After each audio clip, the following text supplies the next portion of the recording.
When police arrived at the hospital, they couldn't believe what they were hearing.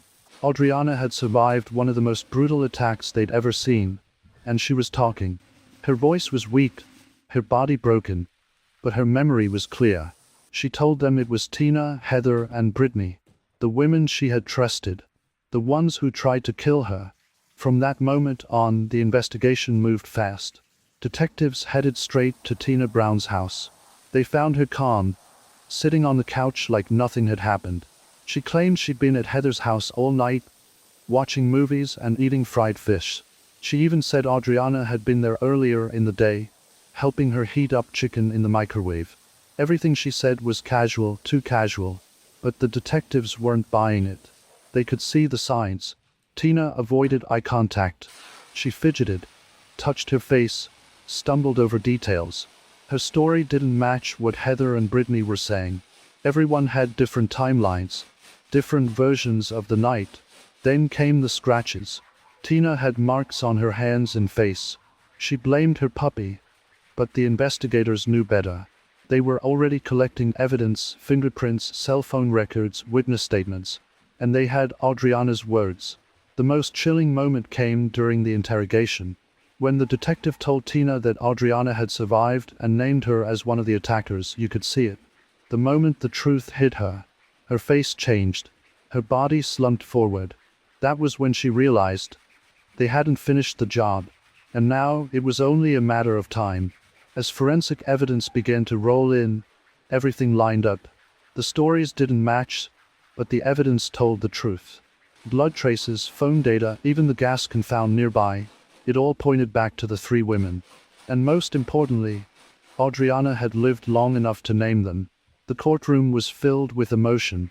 On one side sat the family of Adriana, grieving not just the loss of her life, but the cruel way it was taken. On the other side were three women who had once been part of her everyday life. Tina Brown, her daughter Brittany, and their friend Heather. All three were charged with multiple felonies, including kidnapping, attempted murder, and eventually murder, because despite her bravery, Adriana didn't survive. She died 16 days after the attack from the severe burns that covered most of her body. Her death changed the stakes. This wasn't an assault case anymore. This was a homicide trial. Prosecutors painted a clear picture. The attack was planned, deliberate, and fueled by jealousy and revenge. They showed the court how Tina and the others lured Adriana to the house, how they used a taser, a crowbar, and fire as weapons. It wasn't spontaneous. It was calculated. The defense tried to argue otherwise. They claimed it was a misunderstanding, or that the suspects weren't involved at all. But the evidence was overwhelming, and the most powerful voice came from Adriana herself. Her recorded statement, her last words, her identification of the people who heard her. Witnesses testified about the tensions between the women.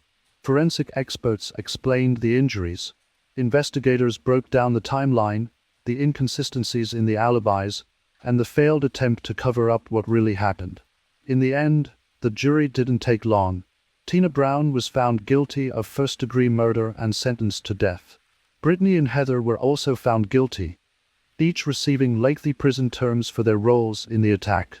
Justice had been served, but it came at a heartbreaking cost, and the memory of Adriana's strength was what kept the case from going cold. Tina Brown thought she'd gotten away with murder.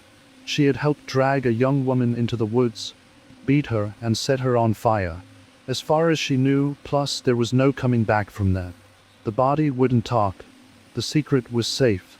But she was wrong, because the girl they left for dead didn't die. 19-year-old Adriana somehow survived the unimaginable. With third-degree burns covering most of her body, she crawled through dirt and branches, half conscious, until she found help. When paramedics reached her, she was barely breathing, but she was still able to speak, and what she told them would unravel everything. This wasn't some stranger attack in the middle of the night. It wasn't about money or robbery. This was personal. Adriana had known her attackers. Two of them were her neighbors. One of them was her friend, or at least that's what she thought. The crime took place in Ensley, Florida. A place most people wouldn't even think of when they hear stories like this. a small community where people barbecue, borrow sugar from next door, and where teenage drama is more common than serious crime. But this time, the drama turned deadly. And it all began with something so stupid, so petty, you wouldn't believe it led to attempted murder. A fight over a boy. Maybe more than one.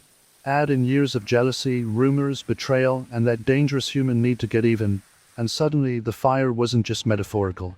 It was real, and it nearly killed her. Adriana was just 19 years old. Still a teenager, still trusting the wrong people. She wasn't perfect, no one is at that age, but she was trying to figure things out. She lived in a Florida trailer park, where neighbors weren't just neighbors. They were part of your daily life. People talked, argued, made up, and fell out again just as quickly. Her relationship with Tina Brown had always been rocky.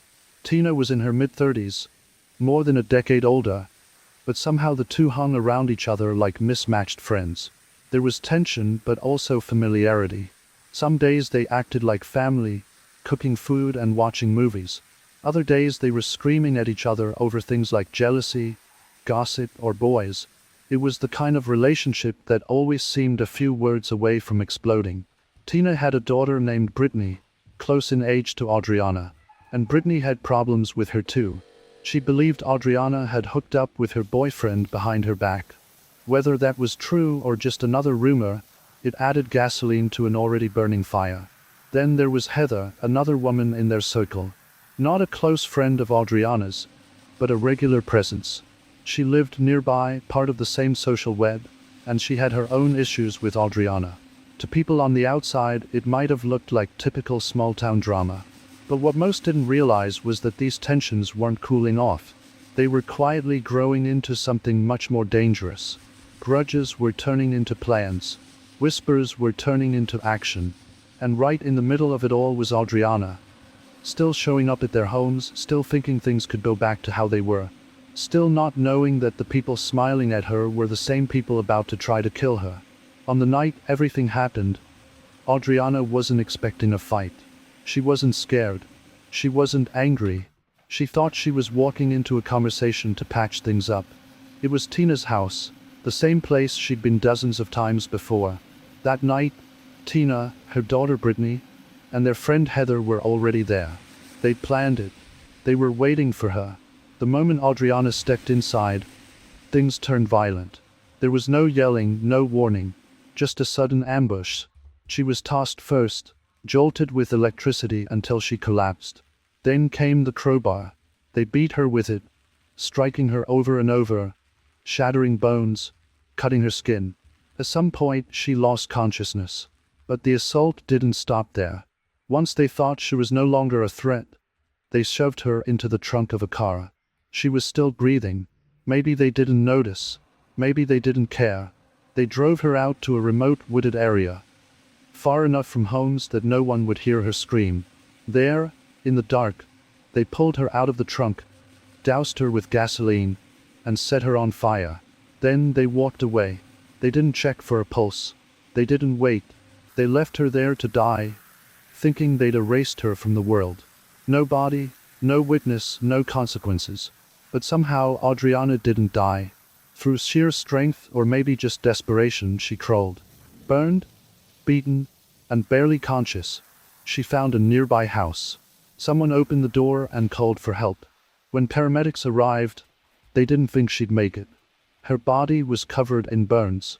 Her face was unrecognizable. But she was alive, and just barely able to speak. She used what little strength she had left to do something the others never expected. She named her attackers. After the trial ended, the community of Ensley was left in shock.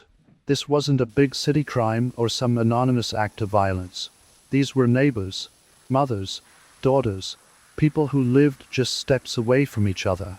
The brutality of the attack, and the fact that it came from people Adriana knew, left a lasting scar on everyone who followed the case. For months, people asked themselves the same question. How could something so cruel happen between supposed friends? Adriana's family, crushed by her loss, spoke out about her strength. They remembered how even in her final hours, she chose to speak, to name her attackers, to give investigators the truth.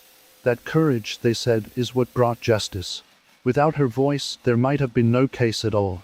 A memorial was set up near the woods where she was found. Local residents left flowers, candles, and handwritten notes. One message simply read, "You didn't die in vain." As for Tina Brown, she now sits on death row, waiting for an execution date that may still be years away. Brittany and Heather remain behind bars, their lives forever changed by the choices they made. But the pain didn't end with the sentencing. Audriana's absence still echoes through the homes she once visited, the streets she once rode her bike down. Her name still comes up in conversations, not just as a victim, but as a symbol of resilience. Her story became a warning about how quickly everyday conflict can spiral into something monstrous, and how betrayal often comes from the people standing closest to you. What happened to Audriana is hard to understand, not just because of how brutal it was, but because of who did it.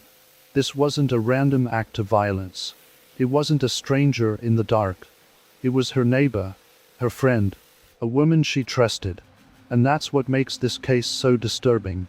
We often imagine evil as something far away, something we'll see coming. But the truth is, it can sit right next to us, laugh with us, share meals, and still carry hate beneath the surface. Tina, Brittany, and Heather didn't just commit a crime, they made a decision. A decision to hurt someone who had once been part of their lives. And in the end, they didn't get away with it. Because even though Audriana didn't survive, she refused to stay silent. Her voice, even in pain, brought justice. This case reminds us of something we can't afford to forget. The people closest to us can either lift us up or destroy us. Sometimes, the difference between a friend and an enemy is just one moment of betrayal. Audriana didn't live to see the verdict. But because of her courage, the truth came out. And justice, slow as it was, finally caught up.